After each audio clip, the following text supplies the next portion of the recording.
দিনহাটার মালিরহাট বাজারে তৃণমূল কর্মীদের উপরে হামলা চালানোর অভিযোগ উঠল বিজেপির বিরুদ্ধে। অভিযোগ অস্বীকার বিজেপি নেতৃত্বের। আহতরা হলেন আজিমুদ্দিন মিয়া ও দিলীপ বর্মন। বৃহস্পতিবার সন্ধ্যায় দিনহাটা 1 ব্লকের গোসানিমারির মালিরহাট বাজারে এই ঘটনা ঘটে। আহত 2 কর্মীকে উদ্ধার করে গোসানিমারি ব্লক প্রাথমিক স্বাস্থ্যকেন্দ্রে নিয়ে আসা হয়। একজনের অবস্থা আশঙ্কাজনক থাকায় তাকে দিনহাটা হাসপাতালে নিয়ে আসে কর্মী সমর্থকরা। ঘটনার খবর পেয়ে দিনহাটা হাসপাতালে ছুটে আসে উত্তরবঙ্গ উন্নয়ন মন্ত্রী উদয়ন গুহ। তিনি বলেন, দলের 2 কর্মী বাজার থেকে বাড়ি ফিরছিল। সে সময় বিজেপি কর্মী সমর্থকরা তাদের উপরে আক্রমণ করে। একজনকে ধারালো অস্ত্র দিয়ে আঘাত করে, একজনের মাথায় আঘাত লাগে। ওকে আটকে বিজেপি কর্মীরা গন্ডগোল করছে, মানুষ ব্যালটে এর জবাব দেবে। এ বিষয়ে বিজেপির কোচবিহার জেলা সম্পাদক অজয় রায় বলেন, তৃণমূলের গোষ্ঠীদ্বন্দ্বের বহিঃপ্রকাশ এদিনের ঘটনা। টাকা ভাগাভাগি নিয়ে নিজেদের মধ্যে গন্ডগোল হয়, তারপরে নিজেরাই নিজে গন্ডগোল করে বিজেপির ঘাড়ে দোষ চাপানোর চেষ্টা করছে। এতে লাভের লাভ কিছুই হবে না। ও হচ্ছে আমাদের তৃণমূল কংগ্রেসের একদম সক্রিয় কর্মী। ওকে আমরা কালকে যেহেতু ভোট ডালা এবং সিল আমরা দিয়ে এজেন্টের ফর্ম দিয়ে ওকে পাঠিয়েছিলাম আমাদের বুথ সভাপতি এবং এক্স পঞ্চায়েতের বাড়িতে, যে ওখানে দিয়ে আয়। যাওয়ার সময় ওরা 2-3 জন মিলে যাইতেছিল। হুট করে কিছু বিজেপি আশ্রিত দুষ্কৃতী এসে বিধম পিটন একদম রামদা দিয়ে মাথার মধ্যে ইয়ে করছে। মাথার মধ্যে 17টা না 18টা সেলাই পড়ছে, হাতের মধ্যে চোট মারছে। একজনের এই কপালের মধ্যে একদম পুরা কাটা দা দিয়ে মারছে, কাটে গেছে। ও গোসানিমারিতে আছে। এই হচ্ছে বিজেপির কর্ম। কতজনকে মারছে? 2 জনকে। এনার নাম কি? এর নাম হচ্ছে আজিমুদ্দিন মিয়া আর ওর নাম হচ্ছে দিলীপ বর্মন। ঘটনাটা কোথায় ঘটছে? ঘটনাটা ঘটেছিল ওই লন্ডনদরা বুথে। আপনার নাম? মতিউর রহমান। কি দেখতে রয়েছেন?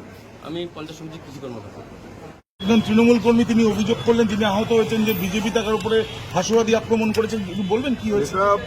একেবারে দিনহাটা 1-এর বর্ডার এবং কুচবিহার 1-এর বর্ডার, এই 2 জায়গা ব্লকের কাছাকাছি জায়গায়। সেখানে এই আমাদের 2 জন কর্মী তারা বিকেলবেলা সন্ধ্যার মুখে মুখে ওইখান থেকে বাজারে আসছে। সেই সময় বিজেপির গুন্ডারা ওদের আক্রমণ করে, ধারালো অস্ত্র দিয়ে মাথায় আঘাত করে একজনকে। তার ভীষণভাবে ইনজিওর, 12টা সেলাই হয়েছে। তাকে এখন সিটি স্ক্যান করতে পাঠাচ্ছে ডাক্তাররা, এবং হাতেও লেগেছে। আর একজন গোসানিমারি হাসপাতালে ভর্তি আছে। এই যে পরিস্থিতি ভোটের আগের দিন এরকম হলো, ঘটনা তো আমরা বলছি তো যে ওই যে আবেদন করেছে উদয়ন গুহর মুভমেন্ট রেস্ট্রিক্ট করা হোক বা অমুক হোক, তৃণমূলের এই হোক, তৃণমূল অমুক করবে তমুক করবে বলে নিজেরা সব পরিকল্পিতভাবে গুন্ডামি করছে।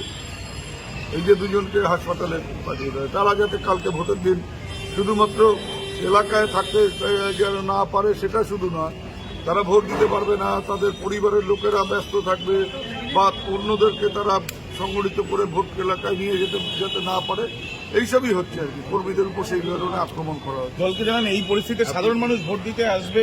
সাধারণ মানুষ, আমাদের দায়িত্ব তাদেরকে ভোট কেন্দ্রে নিয়ে গিয়ে যাতে ভোট দেয় সেই ব্যবস্থা করা। এই জিনিসটা আর মেনে নেওয়া যায় না। বিজেপি নেতৃত্বকে কি বার্তা দেবেন? বিজেপি নেতৃত্বে জনগণ বার্তা দেবে, সে বুঝতে পারবে। দেখুন, তৃণমূলের যে পরাজয় নিশ্চিত সেটা তারা বুঝতে পারছে। আর গতকালকে রাত্রের বেলা অনেকবার আমি প্রশাসনকে ফোন করেছি। গতকালকে ওই এলাকায় তৃণমূলের যারা সন্ত্রাসকারী, তারা দুষ্কৃতিকারী সমানে প্রত্যেকের আমাদের যারা ভারতীয় জনতা পার্টির তাদের বাড়িঘর ভাঙচুর করছিল, মারধর করছিল। প্রশাসনকে অনেকবার খবর দেওয়ার পরে তারা কোনো পদক্ষেপ গ্রহণ করেনি।